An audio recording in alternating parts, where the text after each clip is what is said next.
Welcome to the Beard Me That Beard podcast. I'm David. And I'm Sham. What was that? I'm Sham. That's incredibly rude. Sorry. I'm still, I'm a Sham. No, I'm still recovering from Rude. earlier. So, whatever. So you're How you doing, buddy? half brain dead. Yeah, I'm not entirely here yet, so I'm catching up. Yeah, and it's pretty hot in here. It's summer apparently now. Thank you, San Diego. Mm-hmm. All right, what beer are you drinking today, buddy? All right. Okay, I have, I need to go shopping more, but I have another Kona brew, a different one. They're Hanalei Island IPA. I don't know if I've had this one or not, but I do love me some Kona. So, yeah, I'm going to try that. I've had it before. It's pretty good, pretty refreshing. I mean, it's an IPA. Let's see. It says passion fruit, orange, and guava. So, sounds fairly exotic. Yeah. Yeah, I can hear you. Kona Brewing Company, Portland, Oregon. What? Oregon? It's not very islandish. Yeah, okay. I'm going to try it. Ooh. Sorry, you've stopped and then you caught up a bunch of audio.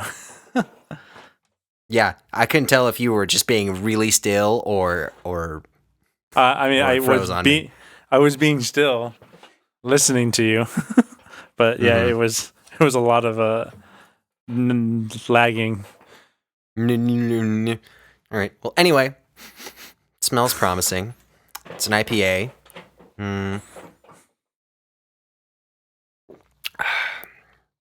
Yep, that's exactly what I expect from a Kona IPA style beer. That's great. My turn. Yeah, get to it, man. I have a beer I've never had, and I'm pretty excited to have. It's from Dogfish Head, and it's called the 120-minute IPA, the Imperial Indian Pale Ale, 15.3%. 15.3%. 15. It's a what? 15. 15.3%. Are you... Man, it is a good thing we're locked in, because, man, that'd be terrible if you had to go anywhere. Dogfish Head. Yeah. So this is okay. Basically what... I've heard a lot of things about this, but I think in the world of beer, this is what an Imperial IPA is. So I'm a little scared because it's 15.3%. Mm-hmm. Here's what it says on the back. What you have here is the holy grail for hopheads. The beer is continually hopped over a 120-minute boil and then dry hopped for over a month. Enjoy now or age for a decade or so. What? Wow, that sounds intense. So yeah, I went beer shopping and I spent a lot of money on a lot of different beer, and I found this one and I was like, oh my god, I'm totally gonna grab it. I also found another one of these bad boys that I will hopefully be drinking. Pliny the Elder. Oh, all right, man, you're making me feel all kind of things today. All right, so here I go. I'm gonna try it. I'm gonna probably burn my mouth on it. Do it.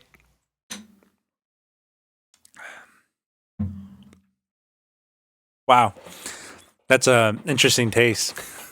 I was like, that looked like it just made your whole face leak. Really bitter. Almost now it's like a burning taste, like alcohol burning.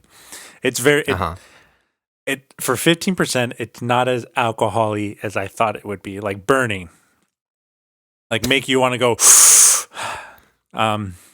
But it's got this almost kind of caramelly sweet stout flavor to it. But I think that's the imperial part.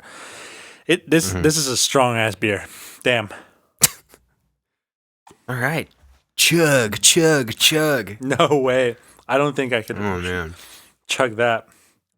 Yeah, I'm gonna see. I don't know if I even get to the Pliny, but we'll see. Okay. All right, man. All right. Thank you, Dogfish Head and Russian River and Kona. Yeah. Good stuff. Good all stuff right. today. Let's get to the topic today.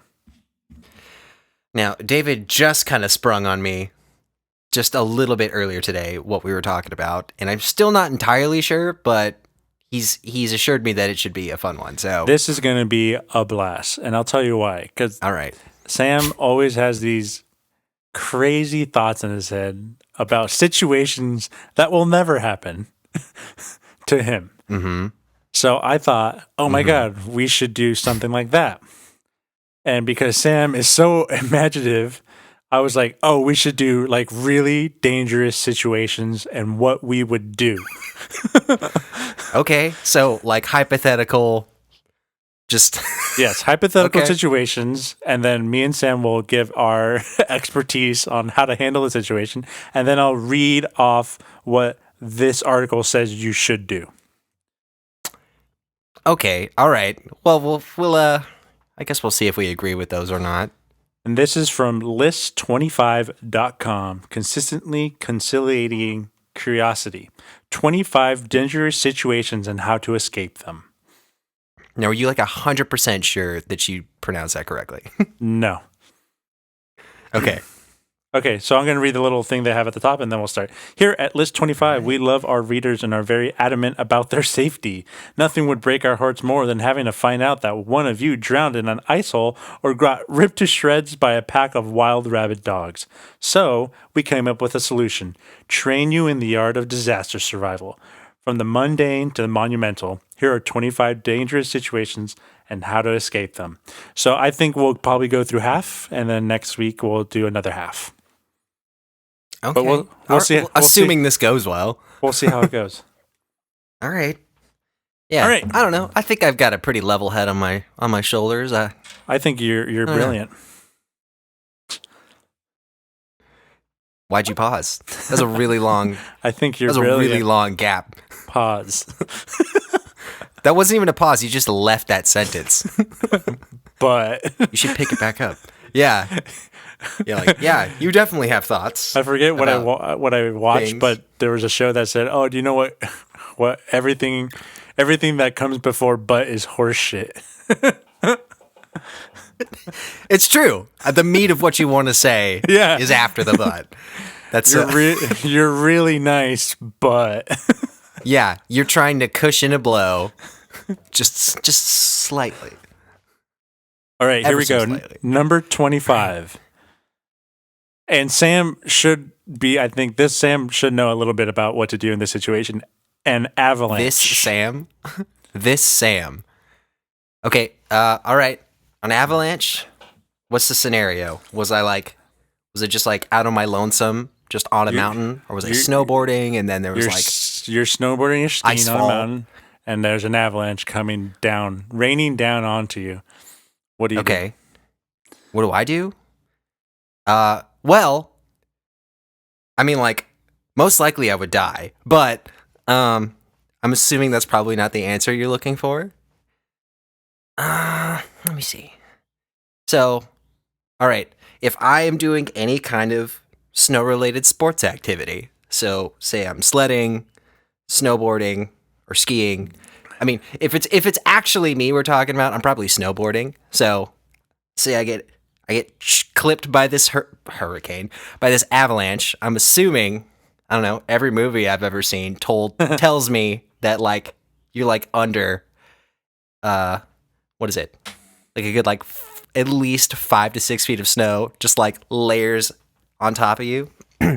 So I have heard that like to orient yourself, if you are beneath the ice or snow or whatever, you should spit. Have you heard that piece of advice before? Spit. Yeah. So you can orient yourself, so you can know if like if your feet are above your head, or if like, you know, like because you don't know like. I thought you said where spit. Your body.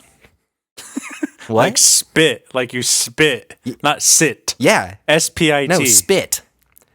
No, because like generally, if you are like head to toe covered in snow due to an avalanche, like you're not going to be able to tell which way you were like. So you spit right away. You spit right away, and whichever way the spit falls, you'll know if you're like, okay, so my head is closer to the surface, or my feet are closer to the surface, or whatever way your body's oriented. And if you're upside down, you'll know because you got spit on you. Right. And then, so after that, I would think like you try and wiggle what you can. I mean, just like, try and like loosen up some of the snow, and then eventually, when that fails, you just die with spit on your face. And then you kiss your ass. Because you can't get out of an avalanche unless someone comes and finds you, I'm thinking. Unless it was like a real bitch ass avalanche and it's like just a little bit like covering you.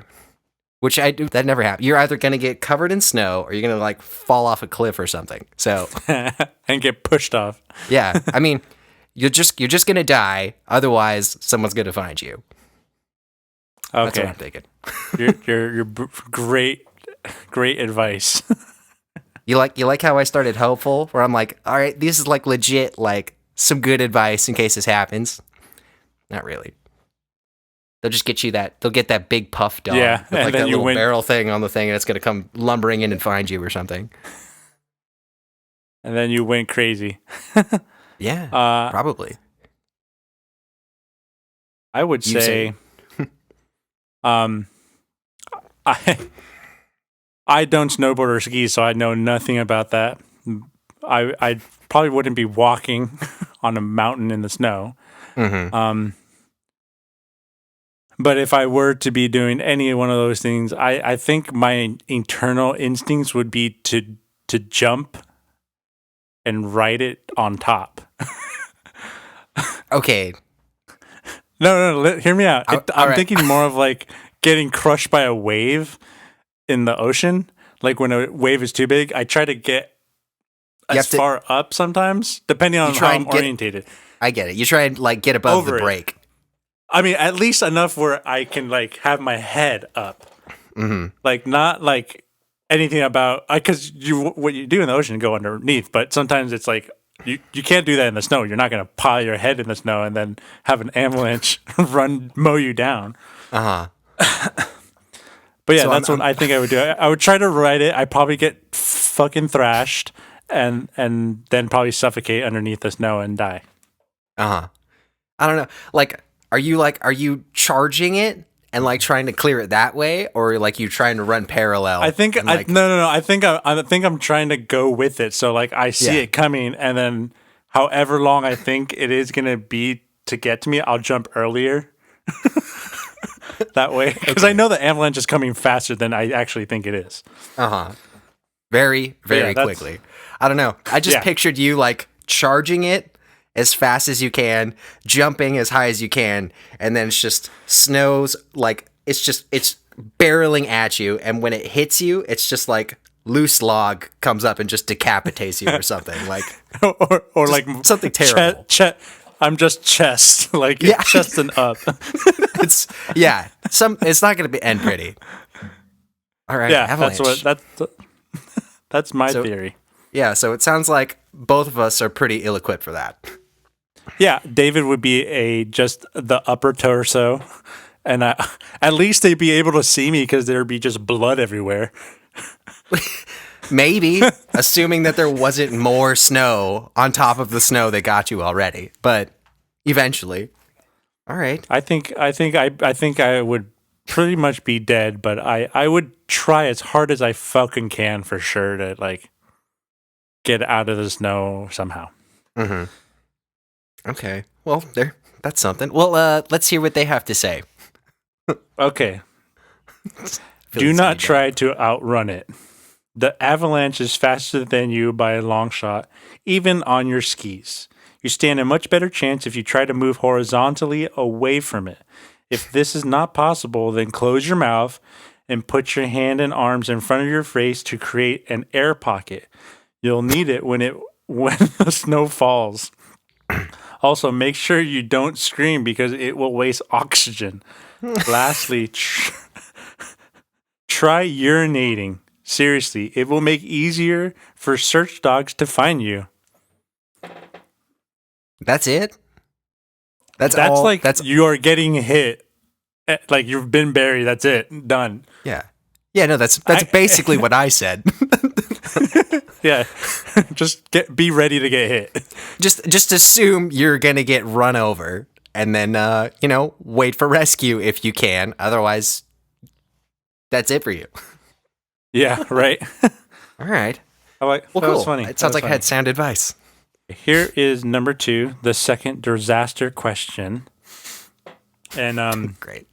just because it's very generic, I want to know. I'm going to say what we do if we're relatively close to this disaster or if we're far enough where we won't get the major impact of disaster. Okay. This is a nuclear explosion. Is it nuclear or nuclear? However you want to pronounce it. Are we George Bushing it, or are we nuclear literally or anybody elsing it? Nuclear. Nuclear. Nuclear. Nuclear. Nuclear. Nuclear. Nuclear. Okay. A nuclear explosion? No, nickel ear. Nickel ear. Oh. Yeah. Nickel Perfect. ear. A nuclear explosion. Okay. But what would we do in the event of? In the event of, I would say, depending on the nuclear explosion, like if you're 25 miles from it, you're dead. Even 100 miles, you'll probably still be dead. Relative to the type of explosion. If I'm far away from the blast, nuclear from the blast, I'm probably taking cover, not going outside, and I guess I'll hope that no after effects come near my home. Okay. The fallout. All right. The fallout, bro. The fallout. I was like, so I'm going to assume I'm on another continent and I'll be fine. But if not, there's nothing you can do. You're going to die. And I was like, yeah, it's like we all kind of like laugh when we think about like those cliche like PSAs from like the 50s of like the kids getting under their desks. And I'm like, that's not going to do jack shit. You're gone. And like, I'm like,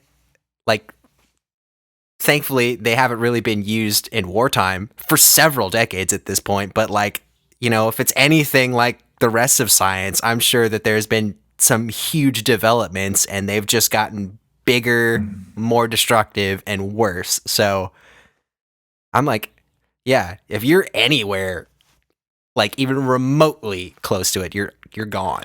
So there's a Boy Meets World episode where Corey like gets hit in the head and then he like gets knocked out but goes back in time, and he's back in the high school and they're like, the alarm starts going off and they're like, oh, hit the deck, and there's like it's a bomb, threat. Then Corey's like, what are you guys doing? He's like, oh, duck and cover under your desk, and he's like, yeah, and kiss your butt goodbye. Yeah, that's cool if you want to spend your last 0.2 seconds underneath a dirty old desk. Yeah. I mean, it's not going to do anything. Yeah, you'll be dead before the actual explosion. I'm sure the heat wave will kill you. Yeah, no, it's like instantaneous. I'm sure. Okay, so die. That's yeah, die. But if I'm far enough, I'm staying inside and hoping that no fallout comes towards me. Let's see what they say. Another one of those, oh, well, it was a good life situations. This one is actually survivable, assuming you are out of the blast radius. Of course, it goes without saying, but if you have a warning, take cover, preferably underground. If you are in an exposed area, hit the ground and cover your head as soon as you see the blast. Don't run, as it could take up to 30 seconds for the shockwave to reach you. Speaking of the flash, don't look at it. It will blind you guaranteed. Once the initial blast has occurred, flee at your own risk. Remember, there will be a gridlock, and depending on the direction of the wind, that radiation is coming for you. If you have a good hiding spot underground, your best bet could be to wait for a rescue. Yeah, so not too different, I'm thinking. That sounds pretty terrible. Yeah. I mean, I'm if I'm in the blast radius, I'm dead. Not much I can do. Yeah, short of being outside the blast radius, there's nothing you can do. Like if it hits, L.A. and I'm in San Diego, and the wind is generous, we won't have to worry about fallout. But maybe if that fallout goes into the ocean, then we really have to worry. If the fallout wind blows it south towards us, we definitely have to worry. So I think it's literally a flip of the coin, and see where you're at, or weather too. Okay, well that was interesting. Yeah, number 3. And I'm going out of order just because I want to get the most dangerous ones. Oh, okay. Perfect. Fell into an ice hole. Are you sure this isn't the same as the avalanche? I think this means that... What is it with this list in ice? It's only 2 snow things. Chill. Very cold water. Yeah, literally chill. I don't know if it means water... or just no, I mean just ice and snow. Ice. It's just all right, let's do both. If you fell into a hole that's ice, just ice, no water. Oh, or are you talking like a frozen lake situation? And a frozen lake.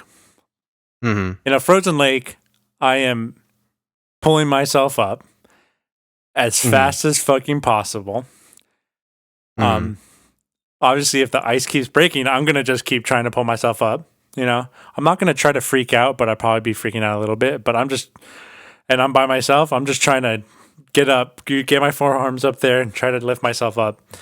In the ice hole, I guess the same thing. I would try to jump and grab the tip of the hole and pull myself up. I think I would be able to do it because at work, there's a ladder that... You have to get another ladder to get to the ladder. It's like 7 feet up. And I've jumped to it and I just pulled myself up before. So I think I could handle lifting myself out. Okay. Well, I think we have different pictures of how this goes. So, like, I don't know if I've seen too many movies or not, but if it's the frozen lake situation,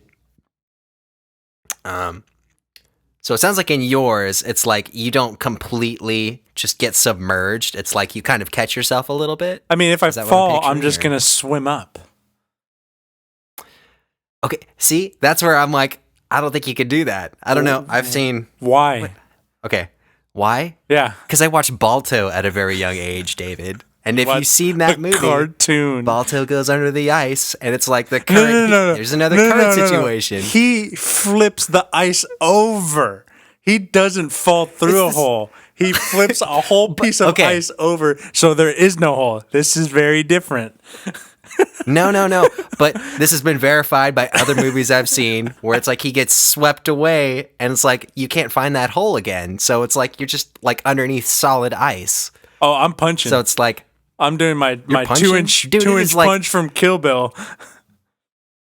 I'm picturing like a thick foot sheet of ice. I'm like, I don't think I'm gonna, especially underwater. Have you thrown a punch underwater? Yeah. It's like you're like super fucking weak. It's pathetic watching people do that underwater. So fast. Yeah. Yeah. No, I don't think that's getting anywhere.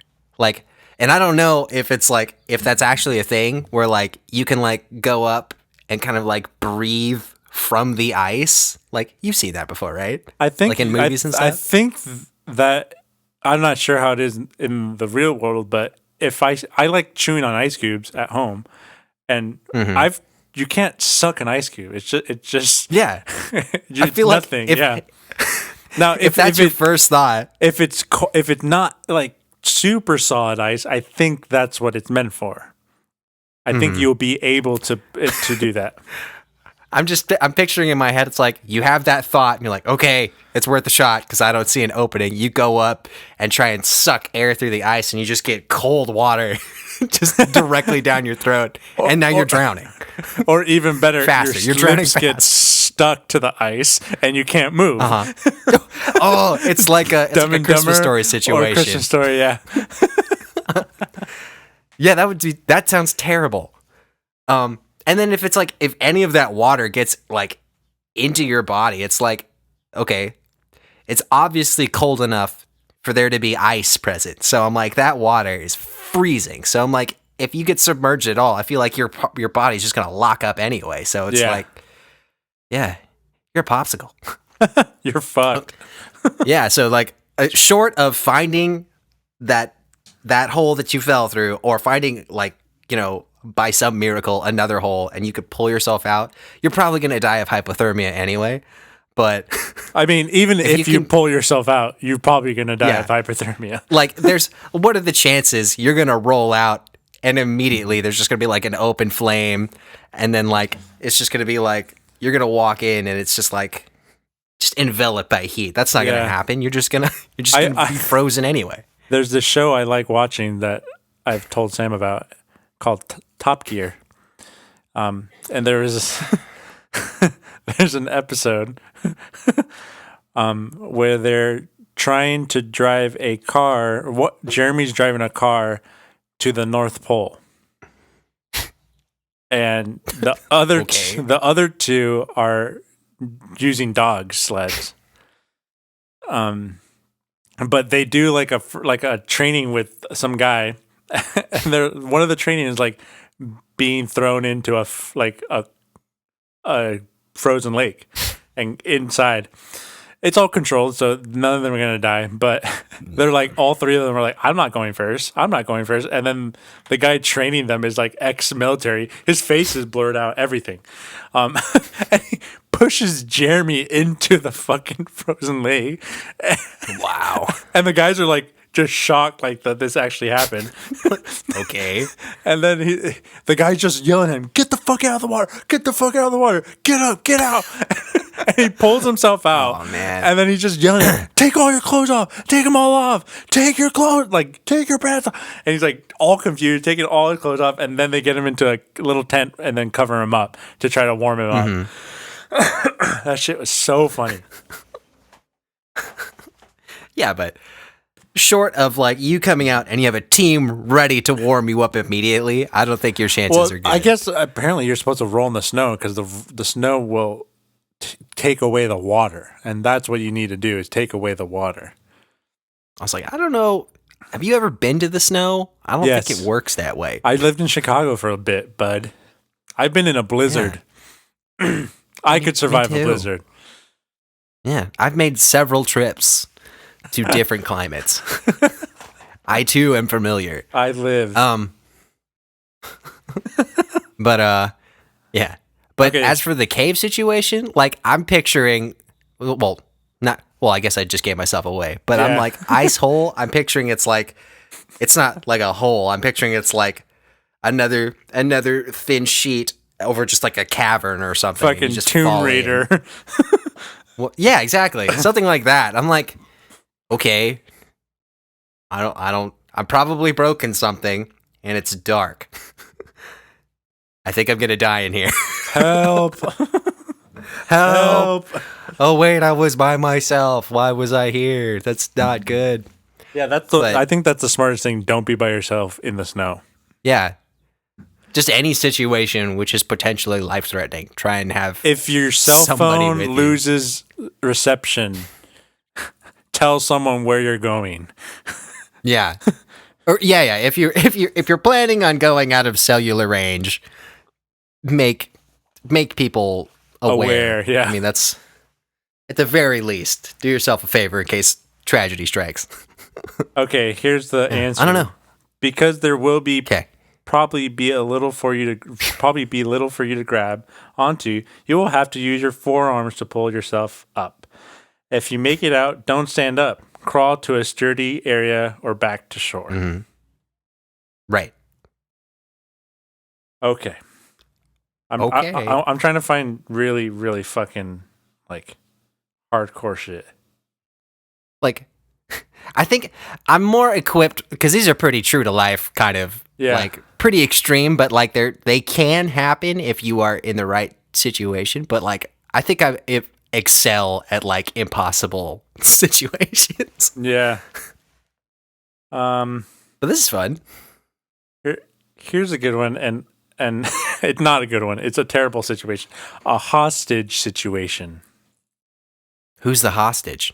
You are. Are you saying you're the captor? Like you're the one with the machine gun? Yeah, like am I the hostage? Am I like an outsider, like observing a hostage situation, or am I taking a hostage? Am or I like, the secret plant inside the bank trying to help the? Yeah.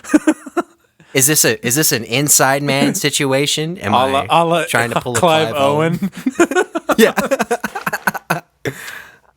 Oh man. I think you're a hostage. I don't know if you're. Yeah, is it an inside man situation or is it a Die Hard situation? I'm trying to think. Let's do worst case scenario. Well, I guess here's what I would obviously if I'm somewhere like a bank, a store, and some people are like, oh, we're taking over, and they have weapons, I'm going to probably listen to what they say. I will immediately try to feel out the situation. If most likely, if I would say monetary, they're not really there to hurt people. But most likely they're not. But they will if you're put in a corner, like any animal. If it's a bigger than money, then you're political. You're probably gonna die. So I would feel it out. Obviously, if it's like money, I'm gonna be like, hey, I'm just gonna listen to whatever they got to say, because they just want money. Obviously, if the police come in and handle the situation, cool. If they try to handle it, I would say I can feel things out pretty well. If I think I'm going to die, I'm going to die trying to kill as many people as I can. I'm going to die trying to die. Guns, whatever. Yeah, I mean, well, if I'm going to die, I'm going to die. There's no other way. If they start killing hostages, I'm going to try to take a gun and try to shoot people. Because maybe that's the 1 second the cops need that little time delay to help save other people. It doesn't matter. If it's like political or like a school shooting, if I'm at work and I, depending on where the shooter is, I'm gonna take this shooter down. I'm gonna kill him. I'm gonna try. There's so much psychologically happening. There's like saving people is more important to me. And I feel like I'm more inclined to help and take this person down than hiding. I work at a very big school, so it'd be very difficult to to say what would happen. But I'm sure I would do whatever I can to save as many people and take this person down if it came to that situation. If not, I'm just like I'm a hostage, and they're trying to take money. Yeah, that's a pretty level response, I would say. Yeah, I think I would. I'd probably do something. I would think, not that I've ever been in this situation, but I would probably do something similar to what you did. Just try and like assess like the entire situation. Like, okay, what's the motive? Have they shot anybody yet? Or like just what's really going on here? Yeah. But if like it was like violence was imminent, then yeah, I'd probably try and get a little bit defensive, try and like save as many as you can if you can. If I'm dying, if I know I'm not going to make it out alive. Yeah. I don't know. That's dark. Hey. But yeah, if you yourself are like a hostage and they got like the gun to your head, I mean like I would think there's not really a whole lot you can do. I mean, if there's more than one, I guess like hostage taker type around, like if it was one, I would say try and like wriggle yourself free or like hit the gun away or I don't know, headbutt him in the back or something, or I don't know. It depends. I would have to see what it actually played out like. So yeah. I mean, just be aware of your situation and go with the flow. Yeah, but I'm not afraid to die. That's fine. Yeah, kill me now. I don't have a death wish, but if it's gonna happen, it's gonna happen. I mean, you're gonna die eventually anyway. But I mean, if other people are at stake, then I would. I mean, that would bring a little more meaning to it, I think. Yeah. Yeah. Right.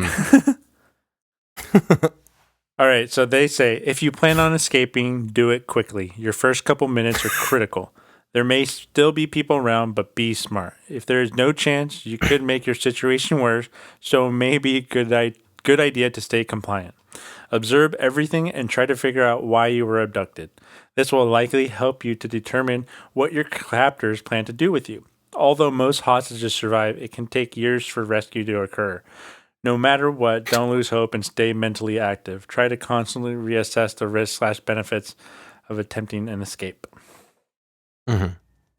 Oh, that hadn't really occurred to me. Long-term captive. Yeah, like other country captive.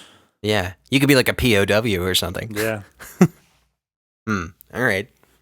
Well, same mindset. All right. Like I said, I'm skipping around trying to find some crazy one. This one, I think this for me is one of the probably the worst disasters you can come up with. Mm-hmm. Building on fire. Building on fire? Yeah. Is it because I just dropped my mixtape? Oh, and we're off the air. Yeah, don't do that.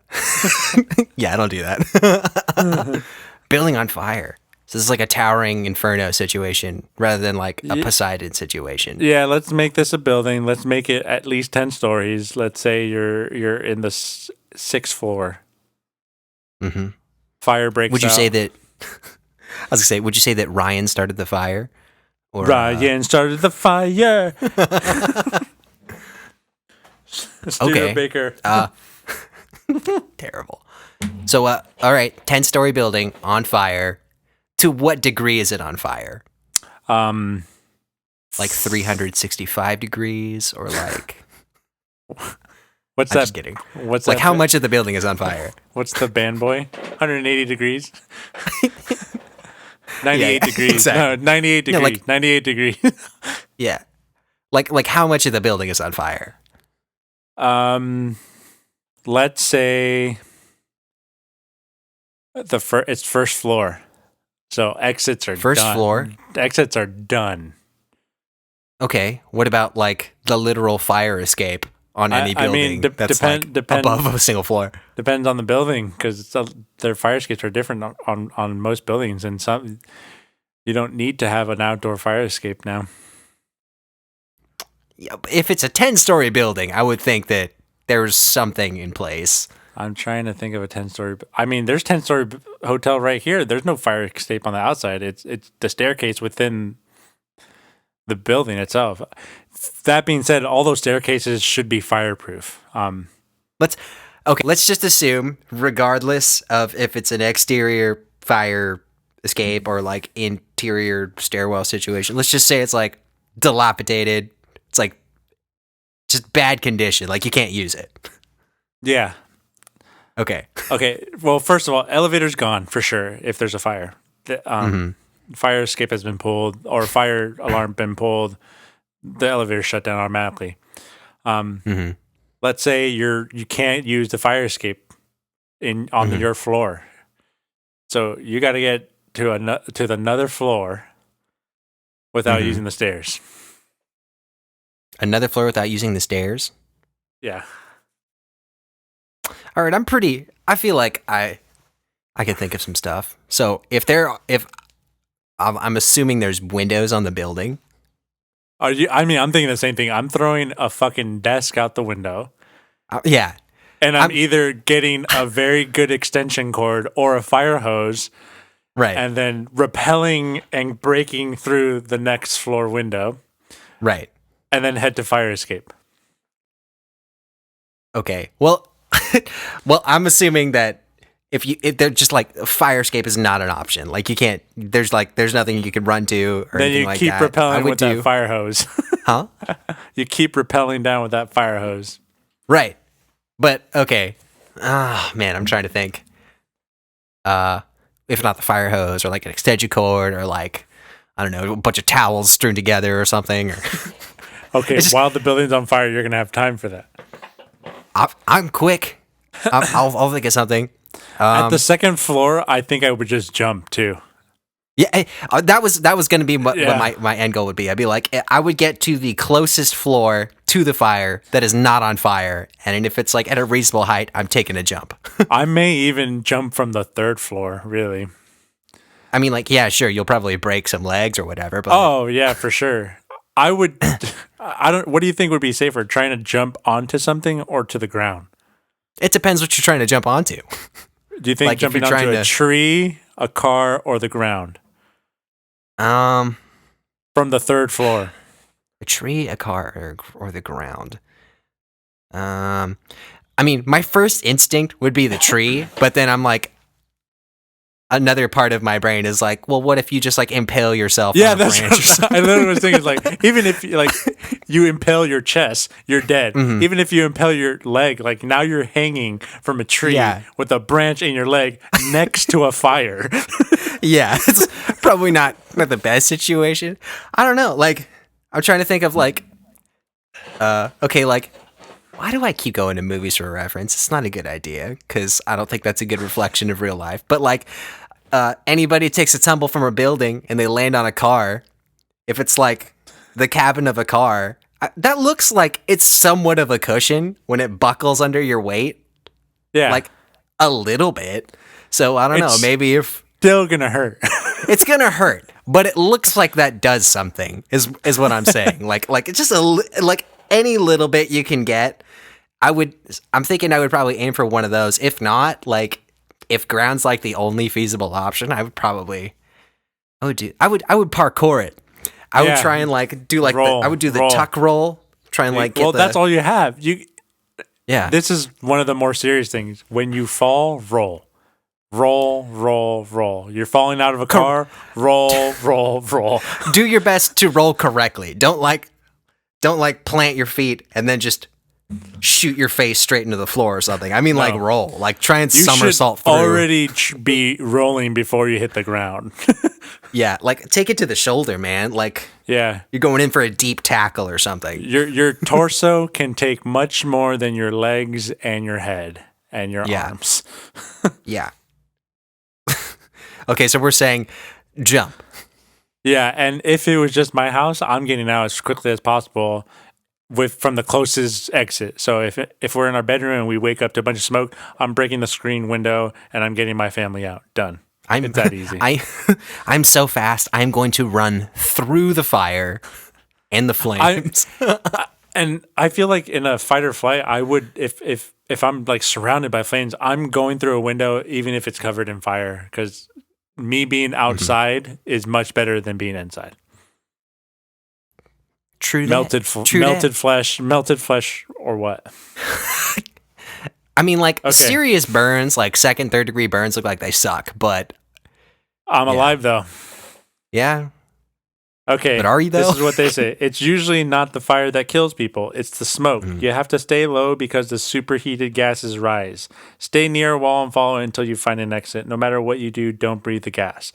If you feel yourself losing consciousness, though, lie as flat as possible on the ground against the wall. This will make it easier for firefighters to find you.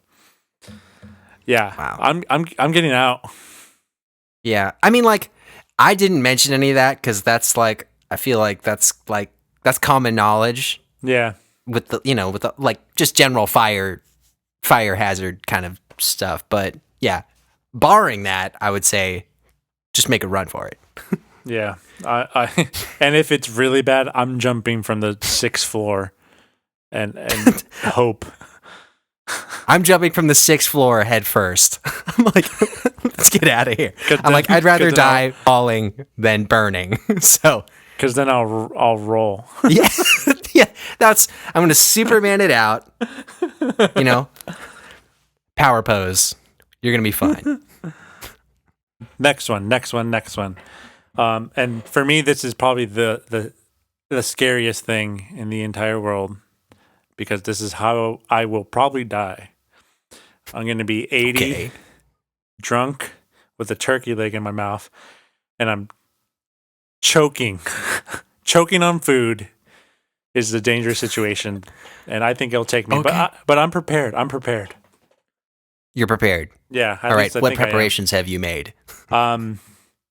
Well, being in the work I do, you kind of have to be prepared for every safety or health and safety situation. And I'm not saying I'm certified, because I'm not, because okay, our school is cheap. No, it's not, but they won't pay for the class. I have learned a lot though about how to save someone from choking. And the first thing I would do is try to find in my own mouth. I would stick my hand and finger as far as I could and try to see if I can dig it out. Okay. Fish it out of there. So you're gonna lightly finger the back of your throat. Yeah. That's good. Or the my windpipe if I have to. But if I couldn't, I think just doing that would make me throw up. So I would probably throw up the thing stuck in my mouth. Or make it you'll worse. Just be choking and covered in vomit. That'd be awesome. After that, that sounds even worse. After that, I would do the self-Heimlich maneuver on the chair, where you kind of push the chair on right below your diaphragm to get that gut going. And after that, I'm probably going to try to swallow it. Swallow whatever it's going into my lung or into my stomach. Okay. I would like to think that I'm assuming I'm alone, but I would think that I would try and fall onto my chest from like a standing position. Although I'm thinking now I might want to like at the very least make a fist and have it over my sternum. I've heard that before. Can I fall on it and eject that way? I've totally heard that where you try to fall on your fist. Yeah. The falling without your fist never made sense to me, but as soon as you said on your fist, I was like, yes, that's an actual thing. I was like, let me think it through. I'm like, I'm pretty sure I've heard something about that, but I'm saying that now with the benefit of clarity and not actively choking at the moment. Oh my God. Correct. Choking is never something you're prepared for. Any situation where I'm choking, it's like you got kicked in the balls. It's like nothing makes sense and you're focused on the one thing. It's like, fuck. Like your whole world is revolving around it. Even then, you're not actually focused on it because you're in pain and in shock and it just hurts. Yeah. It's like you are desperate to change what is happening to you right now, because it's like I feel my soul leaving my body. I'm just dying right now, but I need to change this somehow, whether it be speed that up or whatever I could do to get it. I'm thinking, if I'm not thinking rationally, like I'm probably just floundering on the ground. But if I'm clear enough in the mind, I'm gonna try and do that fist thing. So. Or I'll just be punching myself in the chest, which is kind of what I tend to do anyway. I don't think that's very successful. Yeah, you got to go for the lower part, gut. Yeah. If I wasn't by myself, or like if someone else was choking, I would basically do the same thing: is put my hand in their mouth. Because kill me. If I'm around you and choking, don't do that. Just punch me. I think that there are some people that'd be like, why the fuck did you do that after you saved their fucking life? And then some people would be like, I don't fucking care. I'm alive. And then there's the third option where Sam would rather kill himself before that happens. Yeah. I mean, I'm going to see you coming across the room with your fingers out like this. You're like, I mean, like, I'm going to go to the table and just knife in my throat. I'm like... The other thing would be a real... Don't do that. A Heimlich maneuver is probably the best situation, but also a fucking good pat on the back, dude. A real good one. Job well done. Good job. Pat on the back. I like it. All right. Let's go to another one. Okay. Actually, what did they say? Sorry. Yeah. Okay, this is how they start. Okay, this is very survivable. First, do not run to the bathroom. If you are in public, stay in public. Yes, we know it's embarrassing, but if you pass out, you want people to see you.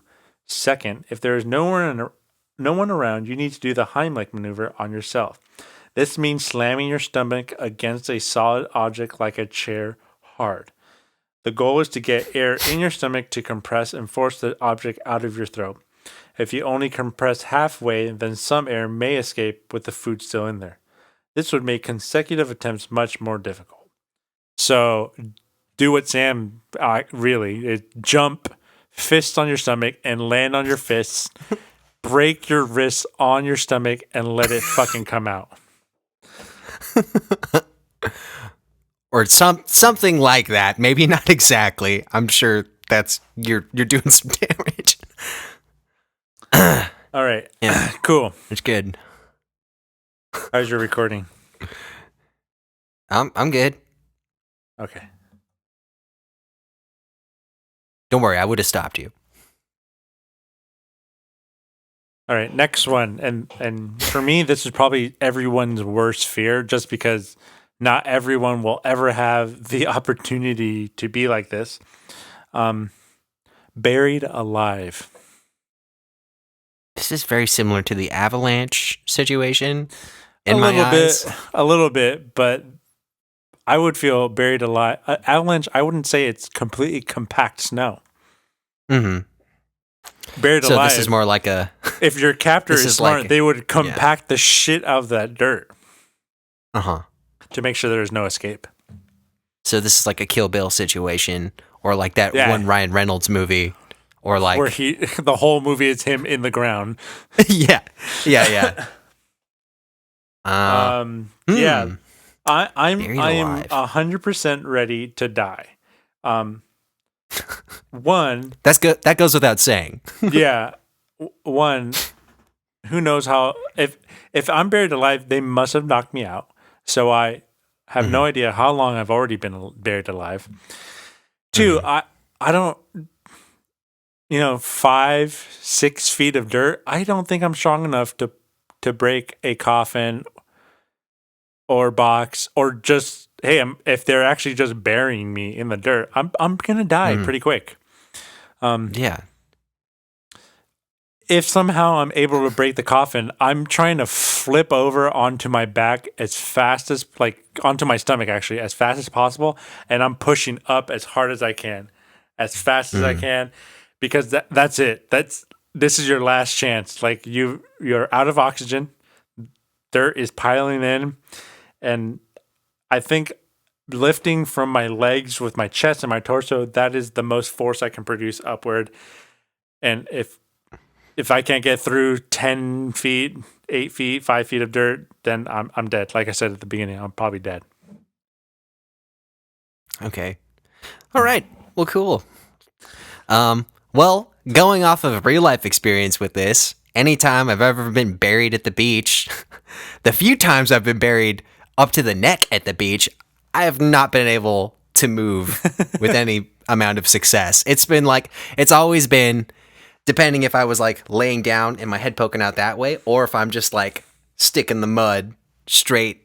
Like I've been buried like that too. And that is the worst, because it's like, you don't think about it, but that weight, the further down you go, of just like dirt and sand or whatever, just like pushing down, compressing, it's like you have no space to like do anything. It's like the most constricting thing, and that was with my head above the ground. So if I'm like completely underneath, I'm already toast with the head above ground situation. If I'm completely buried, I'm done. You're not doing anything. Unless what's that? That reminds me when me and Warren were at the beach one day and we dug those 2 holes. I think it was not Moonlight, but Oceanside? No, Carlsbad Beach. It was like closer to Ponto. Yeah. And Warren would love to do this and just dig fucking deep ass holes with real shovels. With like legit shovels. Legit shovels. And funny. We'd get like 5 feet holes going, and then we should build a tunnel. So we were building a tunnel, and Worst then idea. me and Warren got like really good into the tunnel, and but we're all covered in sand. So me and Warren walk into the fucking ocean to wash off, and then I'm walking back with Warren, and we don't see Sam. And in the hole, if you stood in the hole, you could see the top of your head. We made it like enough so it wasn't too deep. And we go in, I'm like, holy shit, the bridge is caved in. And I'm like running, and Sam's just laughing because his head is like in the sand, but not like buried. Because his fat fucking shoulders went in and collapsed the whole fucking bridge. Yeah, that would be an instance I was thinking of where I was like buried alive. It's like, you're stuck. You can't do anything unless someone else is around. You're done. He didn't die though. He survived. He survived. I had friends with shovels. Able-bodied friends.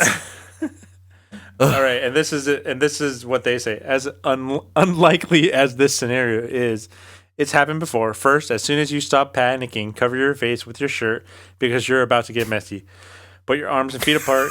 Using your legs, push. Your legs are always stronger. Due to the fact that you have limited oxygen, you may want to do this like your life depends on it. Pray that the cask is wood, so if you only have to crack it. Once this happens, you'll be glad the shirt is over your face. Dirt will start pouring in, so you use your feet to push away from you to the other end of the casket. Assuming that you are not too deep, this is the part where you claw your way to the surface like a zombie. Perfect.